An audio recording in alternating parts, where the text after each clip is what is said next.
And we're live here at the FWL Studios. We have Playboy, Big Sexy, Stevie V. I blew out my ass this weekend. Just fell apart. My leg exploded for no reason, and that is the tale that I'm telling that everyone needs to warn their kids about. Every year on Kevin Nash's birthday, he steals the soul of somebody else's leg. And I think this year he stole mine. I was standing there doing nothing. My leg exploded. And a special guest, we have HBK Joey. Hey. What's going on, everybody? All right, so... so, first of all, I have to take this opportunity at the very beginning of the podcast to talk about something very serious, and the podcast is all surrounded by. Last podcast, we reported that Blake and Murphy broke up, but as it turns out, they are back together. There is a God. That's all I have to say. But don't they hate each other now? I thought that's what's going on. They do not. They're still tag teams. Yeah, but that doesn't necessarily mean. Okay, so who do you think's going to turn into the Shawn Michaels of this tag team? They love each other. They'll be together forever. They're the best tag. What do you mean? I know they have to stay as a tag team, but it's just insulting to say which one would turn into Shawn Michaels. Which one would go which one of them is the Marty Jannetty? That's what I really want to know. They're both better than Shawn Michaels. Yeah, they're both better than anyone right now, too. At this moment, and they just keep getting better. I'm sorry, I think they're both Marty Jannetty. You are going to get kicked off of this podcast because this podcast is a Blake and Murphy podcast. Strictly? B. Murph. All right, so it's been a really long time, and so a lot of stuff happened. Yeah, we had Money in the Bank. Let's see, anything. I don't really think anything important happened on Money in the Bank. What do you well, the Golden Truth won a match. Oh, that's true. That's true. They did. I like Ambrose won and cashed it in. I think it's a good move, and I think that Dean Ambrose out of the three is the one that gets pushed the least and has to job the most. But he's the one that's he's the worker out of everybody. He's a really entertaining champion. I like him. But rumors have it he's going to drop it pretty soon. So I don't think it's going to be a long reign. I think there's that was well played, sir. It won't be a long reign. It's going to be a short reigns. Yeah. Oh, yeah. Wow. Reigns went into my subconscious. Yeah, it's definitely going back to Reigns. Touche, WWE gets Roman Reigns in my subconscious. It just comes out. But I've been loving how... I do that at the bank sometimes, too. I'm like, I'm here to make a deposit. Can I get 20 back? Roman Reigns? And I just go, what? I just say Roman Reigns at the wrong time. What did you say? It's like, hey, how's it going? Roman Reigns. Wait, what? I definitely think that title is going back to Roman Reigns, but I just want to say that Dean Ambrose as champion has been awesome. His I don't care attitude, and then he also does get angry, and he almost leaves the belt in cabs and stuff. It's good stuff. And he's not like an uber face because he attacks Reigns just as much. So yeah, I don't know. He's a perfect gray, champion, and he is going to be like a transitionary champion. But I don't think that's necessarily a bad thing. There's been a lot of good transitionary champions. For Christ's sake, Mankind was a transitionary champion. Yeah. AJ Styles beating John Cena, huh? Oh, yeah. Oh, yeah. With the club. And thank you, club, for coming up with one of the best new sayings ever. Because after I end this right now with giving you props, I'm going to go beat up John Cena. Oh, man. This podcast has degenerated into that. And just so everybody knows... As soon as we're done with this, As soon as we're done with this, we're going to beat up John Cena. It's just an inflatable John Cena, but it's good enough. Actually, no, isn't it? It's a 7-Eleven cup. I forgot. An old Slurpee cup. Anything else of significance? No. Really? But I thought it was... What are they doing to Sheamus? Poor guy. I mean, he's now... they're pushing Apollo Crews. He won by, some kind of a roll-up. That's fine. But then I hear on SmackDown after that, he jobbed to, Zack Ryder or somebody like that. Yeah, he lost clean. what they're doing to Sheamus is they are jobbing him. Teenage Mutant Ninja Turtles must have bombed in the theater, so they're like, you're well, he was apparently the best part of that movie, so or at least Bebop and Rocksteady were. I don't know if necessarily he was. Well, Natalia turned heel, if anybody cares. Let's move on. Okay, we're moving on. So, UFC 200, Brock Lesnar versus some jobber, I don't know, Mark Hunt or something. I don't know. Well, he's only the number 8th best heavyweight in the world, but apparently he's just complete jobber, and Brock Lesnar destroyed him. Well, you know what the thing is? He's not a jobber. I know, and Brock Lesnar still he's just a him. monster. You know, I think if, it's not UFC talk here, but I think if Brock Lesnar knew how to throw fists really quick, he would, still be the champion, in UFC. But, dude, every wrestling fan I knew they were gasping a little bit, had a little knot in their stomach, didn't want Brock Lesnar to get knocked out, or didn't want him to lose, and he won, so thank you, Brock Lesnar, because anytime now, and I like the UFC, don't get me wrong, but anytime I run into one of those hardcore anti-wrestling UFC guys, this is going to be brought up every time. I'd just like to point out, too, if for some odd reason Brock Lesnar is listening to this podcast, feel free to go up to Playboy CVV and just punch him in the face as hard as you can. Ask him if his punches are good or bad or whatnot. You should punch him right in the ass. Well, what will happen is if I was younger, I'd just take his legs out. Then he would pick you up like a tree trunk and then run up a hill with you. No, we posted something before about Brock Lesnar, and there were some people on there that were serious, that were like, so I could beat up Brock Lesnar kind of thing. I'd just take out his legs. And I was showing Gabe what these guys actually look like, who are serious. And I'm like, seriously, dude, I'm an old dude, and you can't even take me, so shut up about Brock Lesnar. Okay, so one more thing about UFC 200.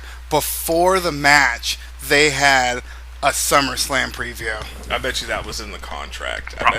I bet you Brock said you had to play this.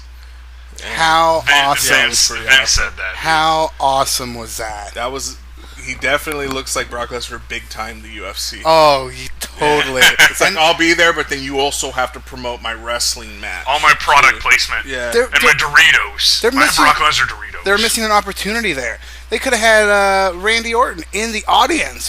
Why not? He was there. He was in the audience, and they just didn't show him. They should have had some kind of They didn't show anybody down, from the WWE. They should have had that stare down like the Undertaker and Brock Lesnar did in the UFC thing. Yeah, something. I wish, who knows why they didn't take advantage of that. That was probably Dana White just being like, well, you're already in so much of the show. So. Okay, let's do it. What?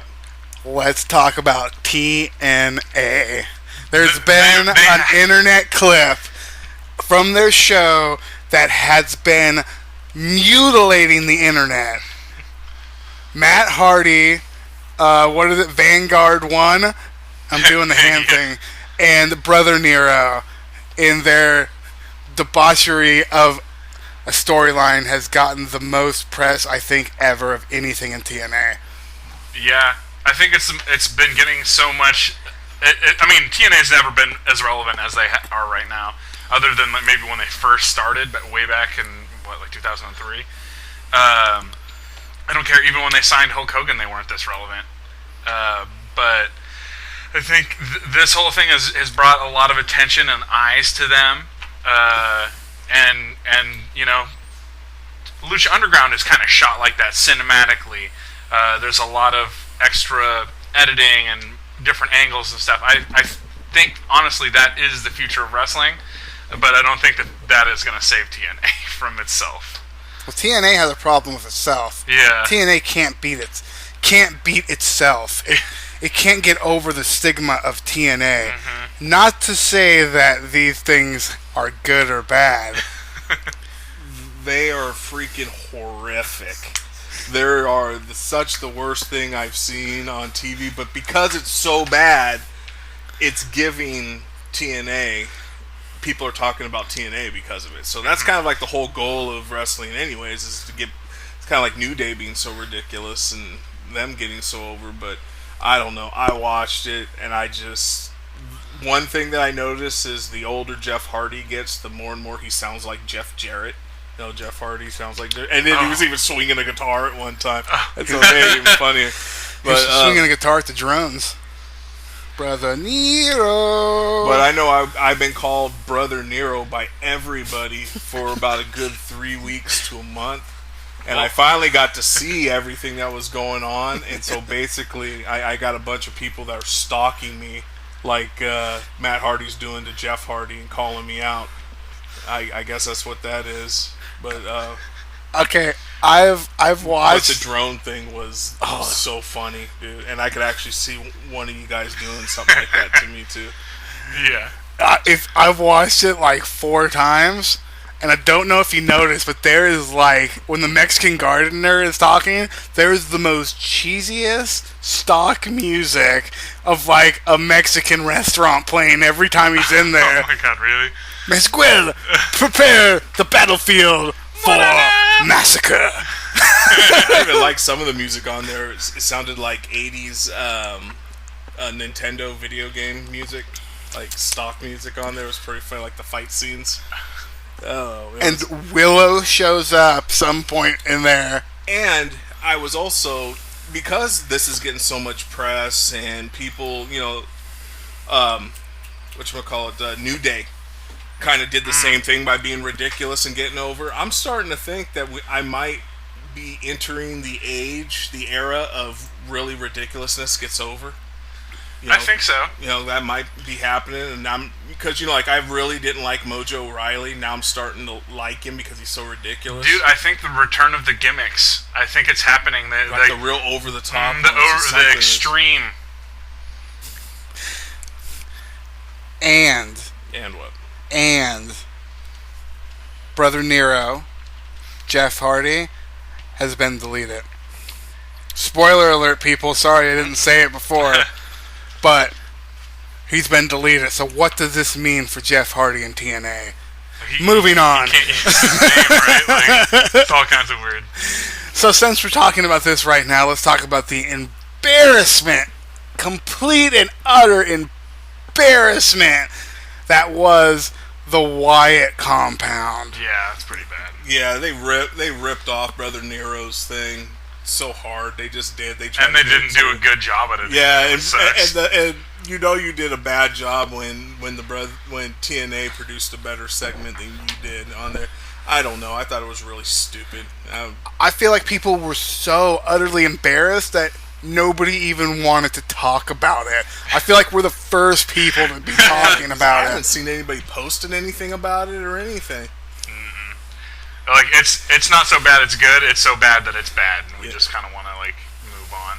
It's so bad it's almost like taboo. I feel like if we talk about it too much, that we're going to be stuck in a White's compound promo. It's bad. It was bad. So anything else happened on Raw in these past, like, 4 weeks? You know, we've had a long build-up for a pay-per-view, but, you know, not a lot is really going on.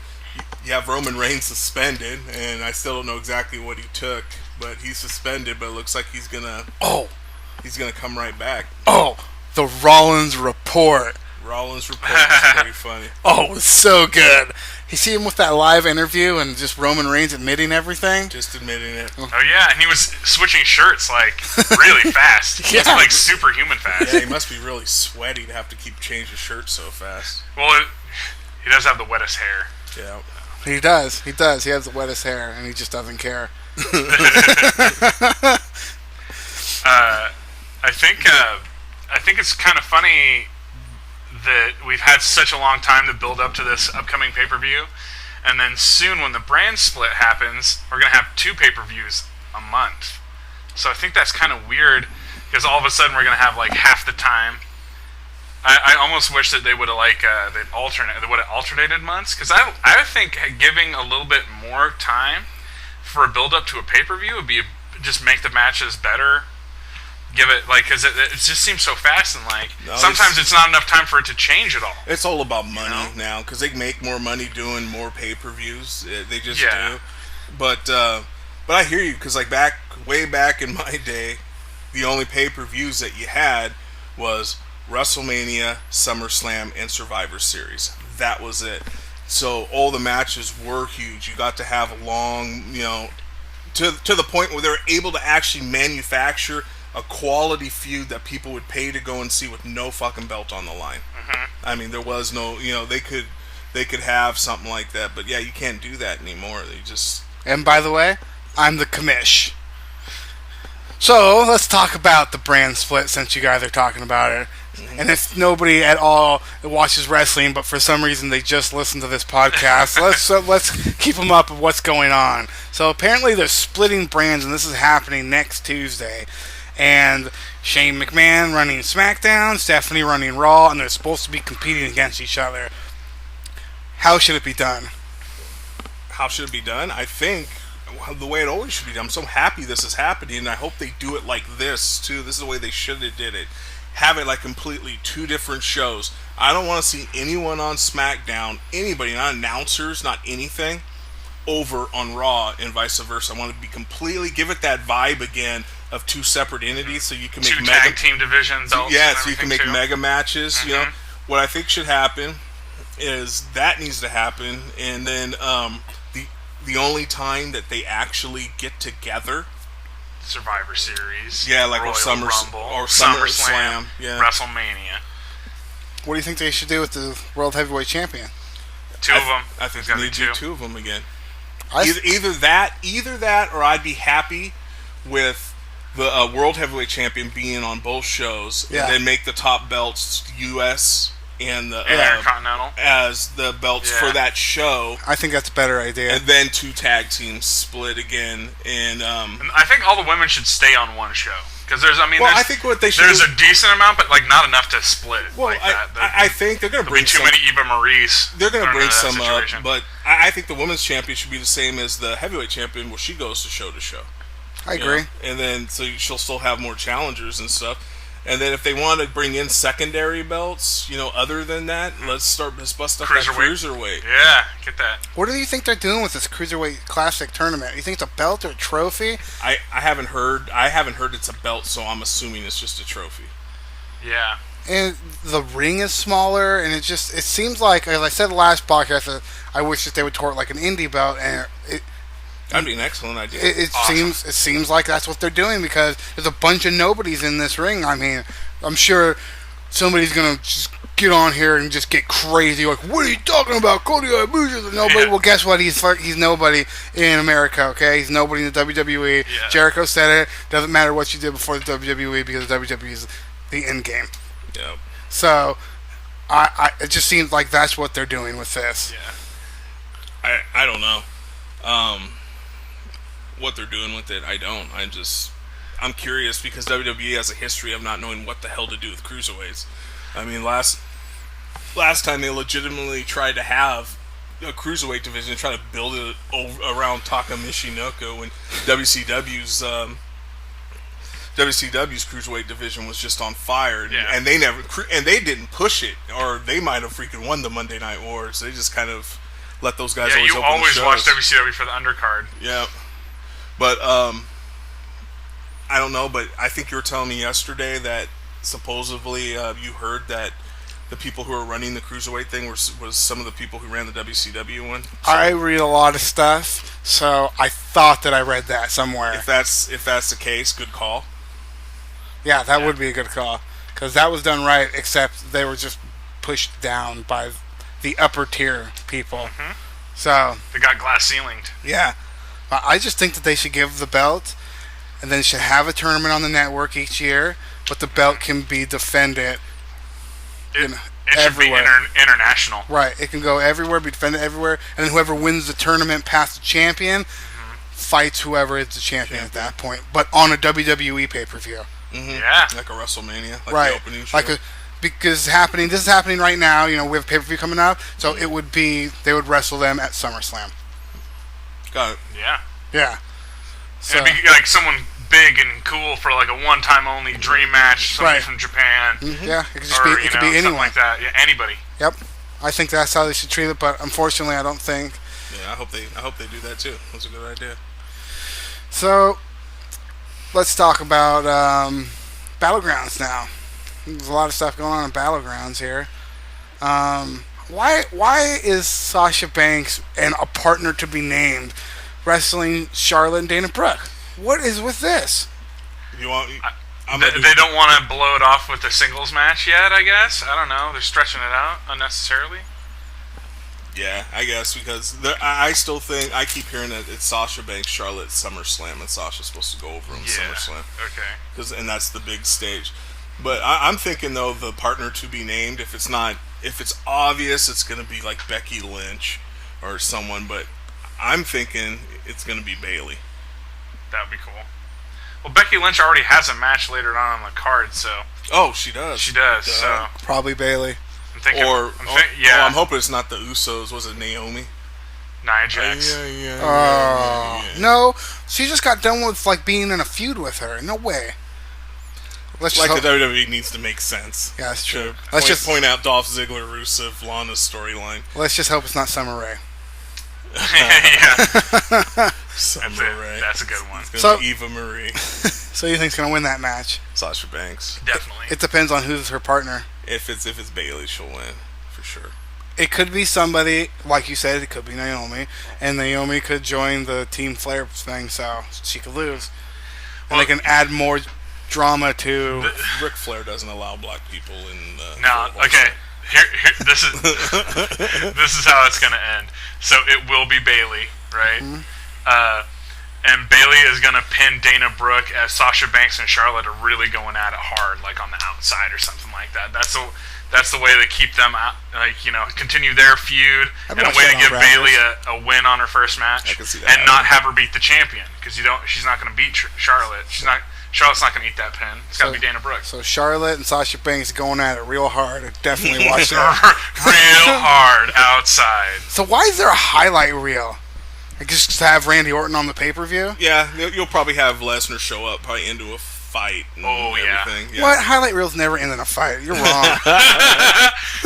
Drink it in. I think I still have glass in my beer from the last time I saw the highlight reel live. Oh yeah, we both did. That was Shawn Michaels went through the flat screen.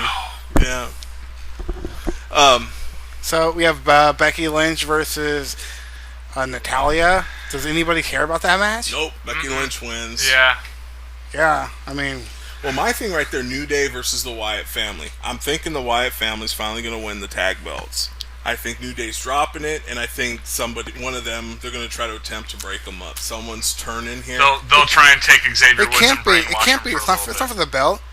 Is it not for the belt? No, it's. Oh, okay. It's all three versus all three. Okay. Well, I'm seeing. Well, if it's not for the belt, then whatever. But I'm still saying one of them's turning, and everyone's pointing at because of what they're doing with Xavier Woods. But I keep reading and I keep hearing that they're going to try to turn Big E. Well, that's the end of Big E. And give him a huge push. Oh, damn. He would be a monster in the Wyatt family. Nope. He'd be done. He'd be back to being a jobber. No way. Yeah, I mean, New Day is the best thing that happened to both of these three. Yeah. They must be crying that they have to break this shit up when they have to. I don't know why they even have to. Yeah. Yep. The Wyatts. You know what, dude? Okay, what if it's all an elaborate ruse by Xavier Woods to feign being scared, and he's gonna fake side with the Wyatt family for a little bit, and then like turn on them somehow. Maybe with Luke Harper when Luke Harper comes back. Maybe that seems a little far fetched. Maybe. Okay, got it. Bray Wyatt turning on the Wyatt family, he'll become the leader of New Day. Yeah. I was just about to say that. Way better. Bray Wyatt coming out there, booty popping. Booty popping. United States Championship match: Rusev versus Zack Ryder. Zack Ryder's going over. Dude, Rusev's winning. Yeah, I know he's gonna retain. Definitely. They're now this time saving Rusev for Kurt Angle, calling it. Okay. All right. So that match is going to be awful, by the way. Yeah, it is. Anybody think otherwise? No. Unless Mojo Riley shows up to save the day. If Mojo Rawley shows it'll be just up. as exciting as the next one up here, the Miz Intercontinental versus Darren Young. Championship match. Miz versus Darren Young. Garbage. And Darren Young 100% going he's over. definitely going to go over. Definitely. Bob Backlund. True story, people. We're watching this Battle Royal this Monday where Darren Young won. And right off the bat here, the commish, as soon as it started, and they had people in there that were pretty good. They had people like Baron Corbin and stuff, people who were all right. But he was like, Darren Young's winning, and we're just like, yeah, okay, whatever. And then like, you know, some of the people get eliminated. Darren Young's in there. He's like, see, I told you Darren Young's winning. It's like, no, he's not. And then there was like the final four, and you could see in the commish's eyes like what started out as a troll. It was not a troll. I was dead serious. Troll. He was ended up almost. He thinks he's gonna be right. His eyes. Yes. Darren Young. Darren Young. And when he won, I did not. I thought Darren Young was not winning this. So I don't know what they're doing. But you know what?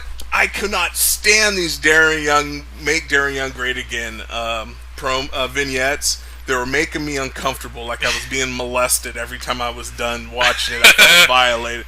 But when he came out and won the this Battle Royal, the crowd was going crazy for him. Chanting his name. Again, ridiculous.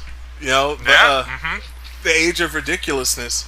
But they were going nuts, so he was over. Way over. Not only is Darren Young going to beat The Miz, but he's going to make The Miz tap out. Crossface chicken wing.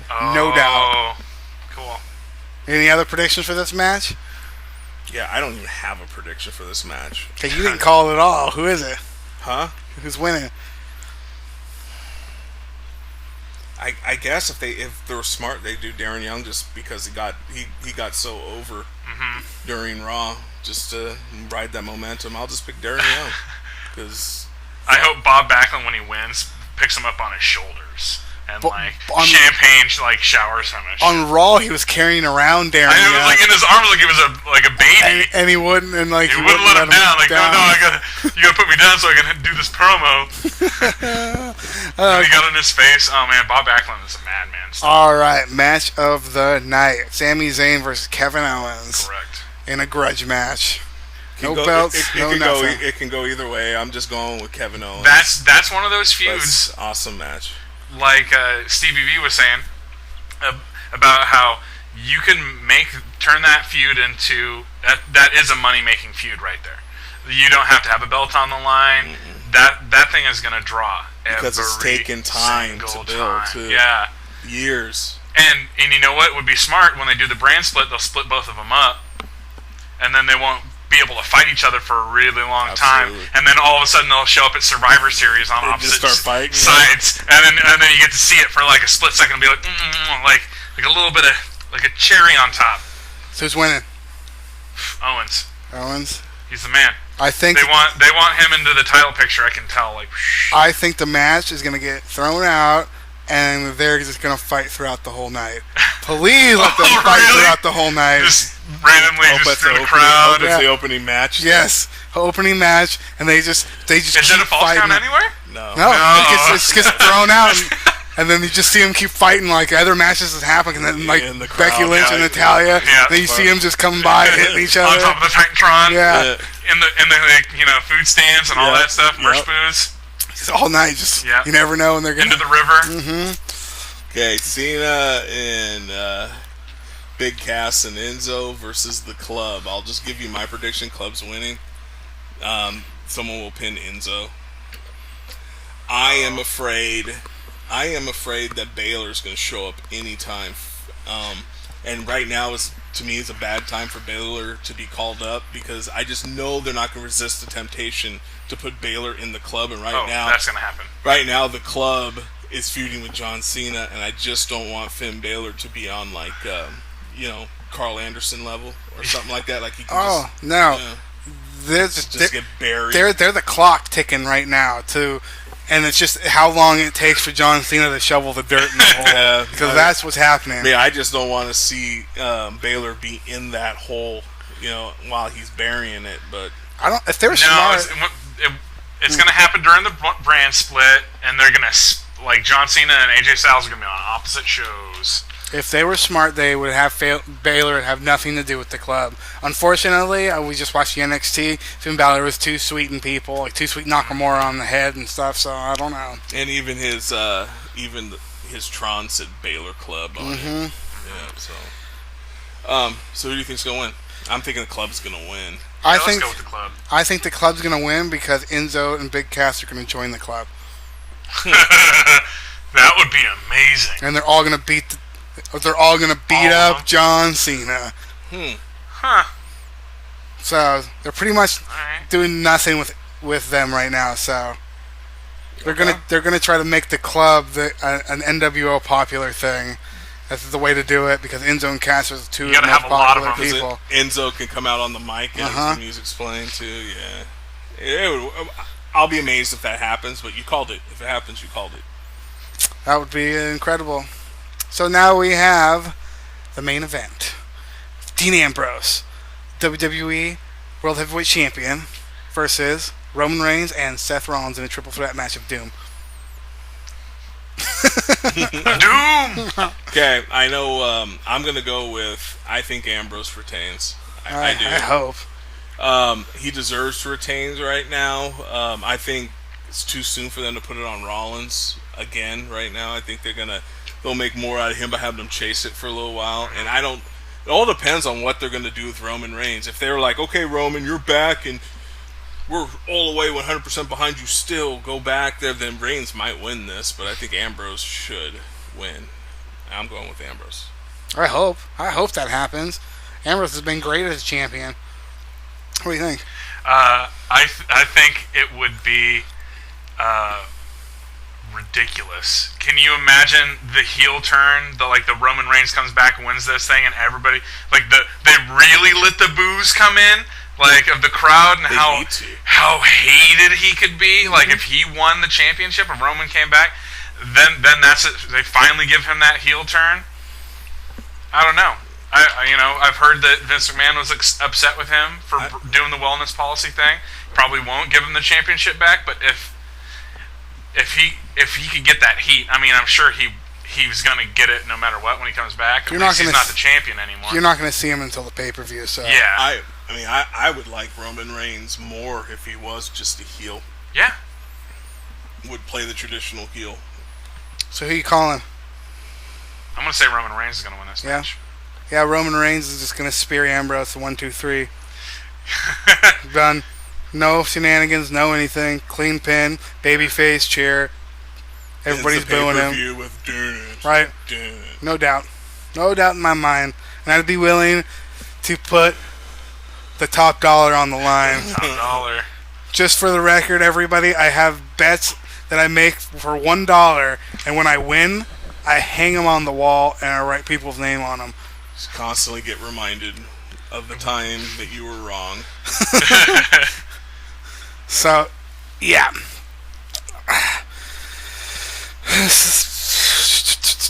Anything else that needs to be covered?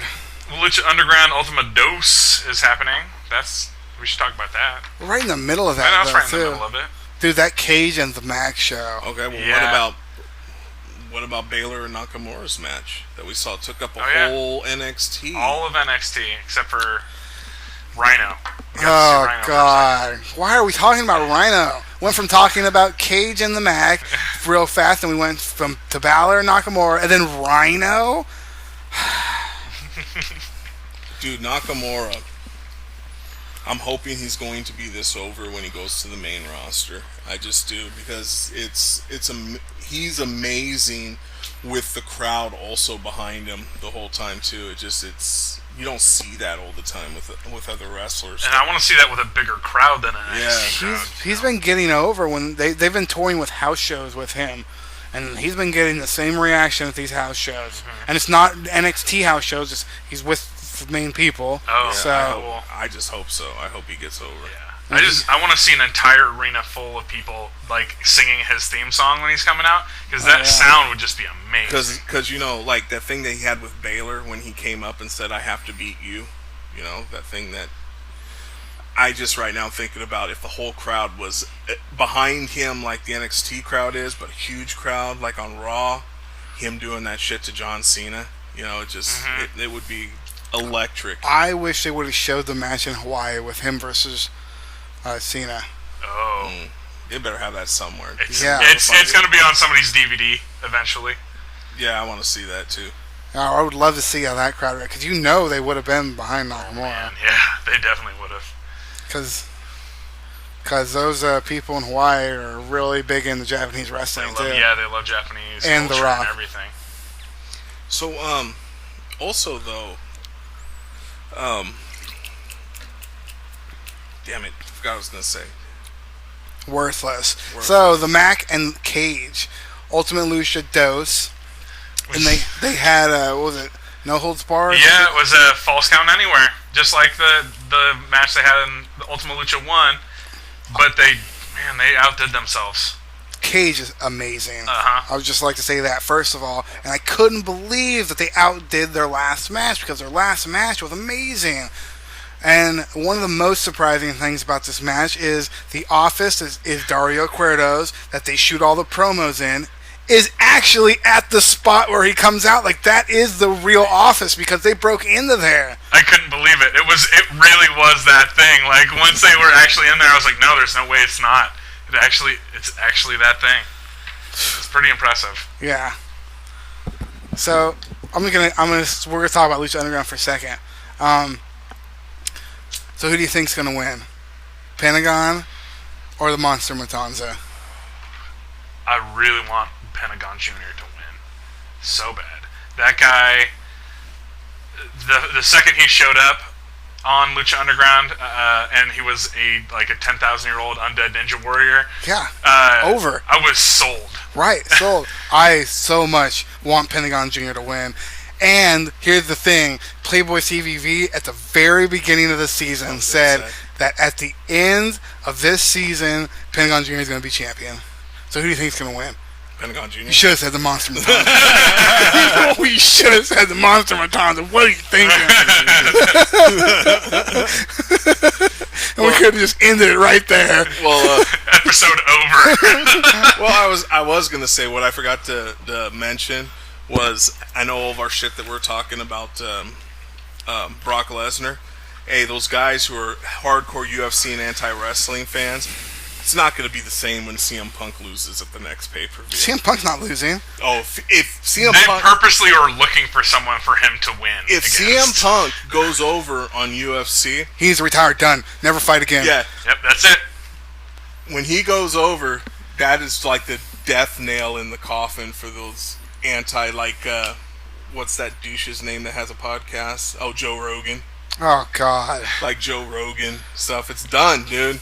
It's done. These WWE guys can walk into UFC and beat you at any time they want, if that happens. Did you hear that UFC sold to somebody?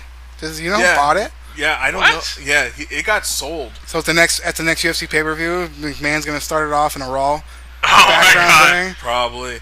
But yeah, I don't know I don't pay attention to UFC as much as wrestling. I read like a headline of something like that on an article, but I didn't read the details. Well, I only heard it because I listened to Conan's podcast, Keeping It 100, on Podcast One Jericho Network. Just check it out. It's awesome. Yeah, I haven't listened to it yet, but I'm not gonna say anything negative about Conan, because for some reason everybody who I talk shit about, I can actually see Conan listening to this podcast and then trying to hunt me down. That's one of my. We both have canes, because he's how he has that stuff like too, chasing me. We both have canes. That's one of my favorite new podcasts. There's only 2 episodes, and I love them. And all it is them making fun of Disco Inferno the whole time. It's fantastic. Really? Yeah, I'll check it out. Yeah. Well, that's pretty much all we got here. Got anything else? Anybody? No. No? Oh, okay, well, everybody, go to hell. All right. Too sweet.